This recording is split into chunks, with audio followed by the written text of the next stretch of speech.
বোয়ালখালীর চরখিজিরপুর সাতগড়িয়া ফাড়া গাজী শেরে বাংলা রহমতুল্লাহি আলাইহি স্মৃতি সংসদের উদ্যোগে ১৭তম ঈদে মিলাদুন্নবী উপলক্ষে জাফর ফেরদৌস ফাউন্ডেশনের উদ্যোগে বিনামূল্যে চিকিৎসা সেবা অনুষ্ঠিত হই।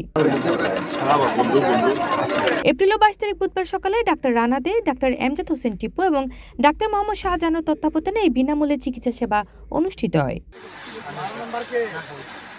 এই আয়োজনত মাঝে উদ্বোধক হিসেবে উপস্থিত আছেন চরখিজিরপুর রফিকুল উলুম দাখিল মাদ্রাসার প্রতিষ্ঠাতা সভাপতি আলহাজ রফিক আহমদ সওদাগর। আমি আশা করি এখানে এলাকার মানুষও উপকৃত হবে এরকম চিকিৎসা সেবা পেয়ে। আর আমিও এখানে এলাকাতে ফ্রি চিকিৎসা দিয়ে প্রতি শুক্রবার মুজাম্মেল দোকানে বসি।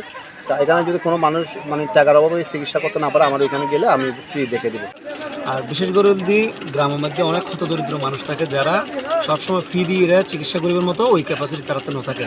ইভেন ডাক্তারের ফি দেওয়ার পর যাইয়ে দেখা হয়তো বহু ওষুধপত্রই কিনে না পারে। এই সিজনাল কারণে বাচ্চাগুলোর অবস্থা বেশ জটিল, বিভিন্ন রকম জ্বর, এই হাসি, বিভিন্ন অসুস্থতায় ভুগে। তো হেলথ ক্যাম্পেইন আর মনে হয় এলাকার লাই বেশ ভালো হবে। এইবার বিনামূল্যে চিকিৎসা দিয়েছি। আগামীতে আমরা বিনামূল্যে ওষুধ এবং খতনে সুন্নাহ সহ আমরা অনেক কিছু পরিকল্পনা আছে। আমরা আমাদের এই সমাজে অবহেলিত জনগণকে যারা টাকা পয়সার অভাবে চিকিৎসা সেবা নিতে পারে না, আমরা সেই ব্যবস্থা করার ইনশাআল্লাহ উদ্যোগ গ্রহণ করেছি। এ সময় আরো উপস্থিত আছেন হাজী আনোয়ারুল আলম, আমেরিকা প্রবাসী নূর আহমদ সওদাগর, নুরুল হক মেম্বার, আলহাজ মাওলানা জাফর আলম, হাজী আবুল কালাম মাস্টার, মোহাম্মদ ইউসুফ, জাহাঙ্গীর আলম, হাজী আব্দুল মান্নান এবং নুরুল কবির সহ আরো বোধকে। চিকিৎসার সঙ্গে সঙ্গে যদি আমরা কিছু ওষুধ দিতে পারতাম তাহলে আরও একটু ভালো হতো।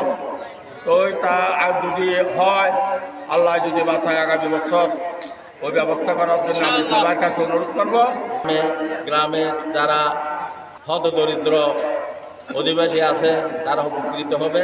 সমাজে যদি আমরা সমাজকে আলোকিত করতে হলে কিছু ভালো কাজ করতে হয়। মাহফিলের পাশাপাশি এই একটা এই উদ্যোগটাকে আমি স্পন্সর হিসেবে চিকিৎসা ক্যাম্পিংয়ের নেওয়ার জন্য গাজী শেরে বাংলা রহমতুল্লাহ কমিটিকে ধন্যবাদ জানাচ্ছি। বার্ষিক ঈদে মিলাদুন্নবী সাল্লাল্লাহু আলাইহি ওয়াসাল্লাম উদযাপন উপলক্ষে এখন বিনামূল্যে চিকিৎসা ক্যাম্প চলতেছে। এই বিনামূল্যে চিকিৎসা ক্যাম্পের স্পন্সর হিসেবে আছেন জাফর ফেরদৌস ফাউন্ডেশন। তাদেরকে আমাদের সংগঠনের পক্ষ থেকে অশেষ ধন্যবাদ জানাচ্ছি। C plus TV, Chittagong.